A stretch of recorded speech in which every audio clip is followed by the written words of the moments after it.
Welcome to the second episode of the Embers of Meaning. My name is Kabaka Iva. I'll be taking you through some very interesting things. Today we're going to talk about the human being. Who are we as human beings? What are we made of? And how can we make sense in this life after we've understood who we are? That is what this episode is about, and we're going to dissect from this point and diverge into various areas. So, my name is Kabaka Iva, as I have just said earlier, and please enjoy this short story before we get into the main part of the episode.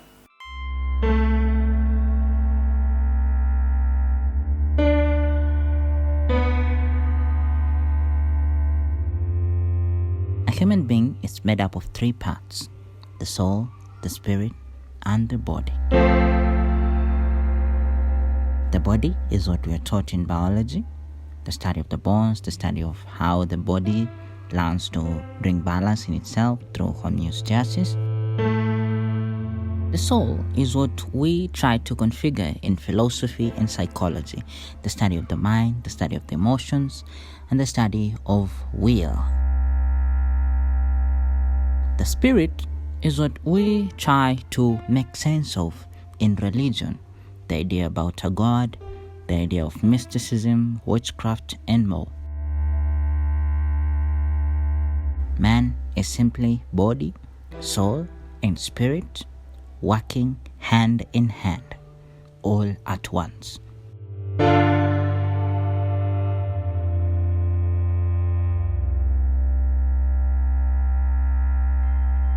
After that story, you can get the basics of who we are as human beings, that we are tripartite beings, meaning that we are constituted of three separate parts: the body, the spirit, and the soul.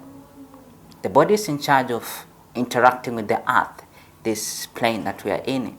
The spirit is in charge of interacting with another plane, the spiritual realm.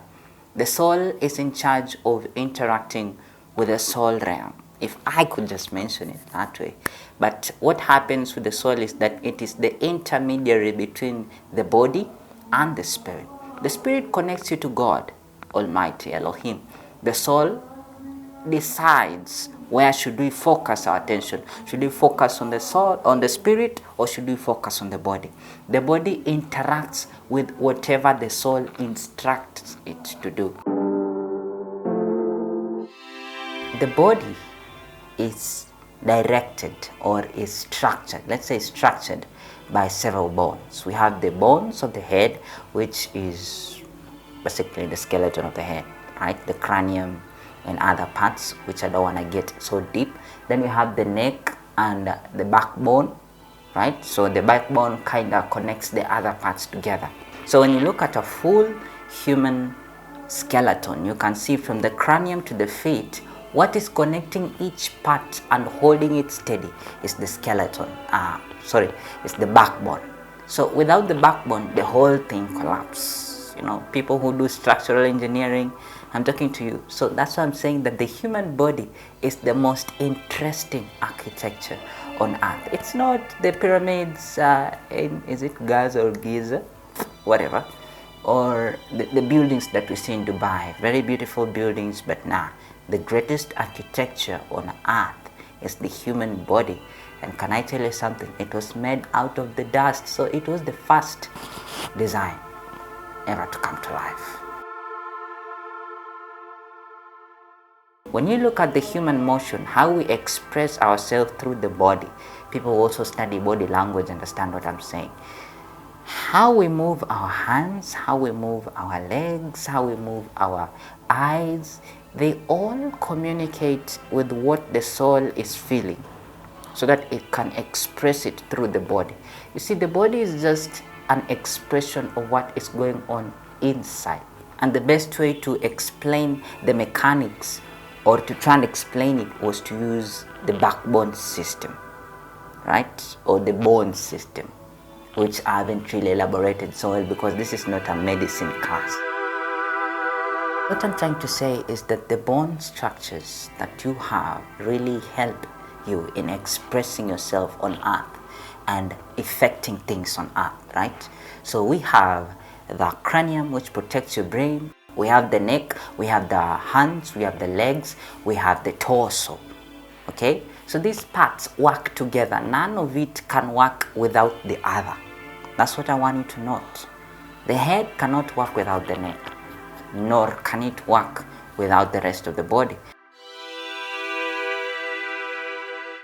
So when you look at how the human body works, it uses the nervous system to process things, because when we have a breakage in the nervous system, you can lose eyesight, you can lose the capacity to walk, you can lose the capacity to hear. So from the outside, we receive sight, hearing, touch, smell, sense of taste. All the 5 senses come from the exterior into the nervous system, processed, sent into the soul for record keeping and decision making in the soul. We shall look at the soul in the next episode. And then sent into the spirit, if the spirit is alive, for control, higher consciousness, that is for control, making meaning, and of course directing things. So you do want to keep watching these episodes as we move from the structure of man and into the mechanics of man, and how you can actually evaluate yourself as a human being and perfect your life moving forward. So in the next episode, we'll look at the soul, and in subsequent episodes, after YouTube has already trusted me, I will now share the links which you can read the material directly for yourself. Otherwise, thank you for watching. Remember to hit the like button, subscribe button if this is interesting, and share it with a friend who is also a knowledge fanatic like you and me. See you in the next episode.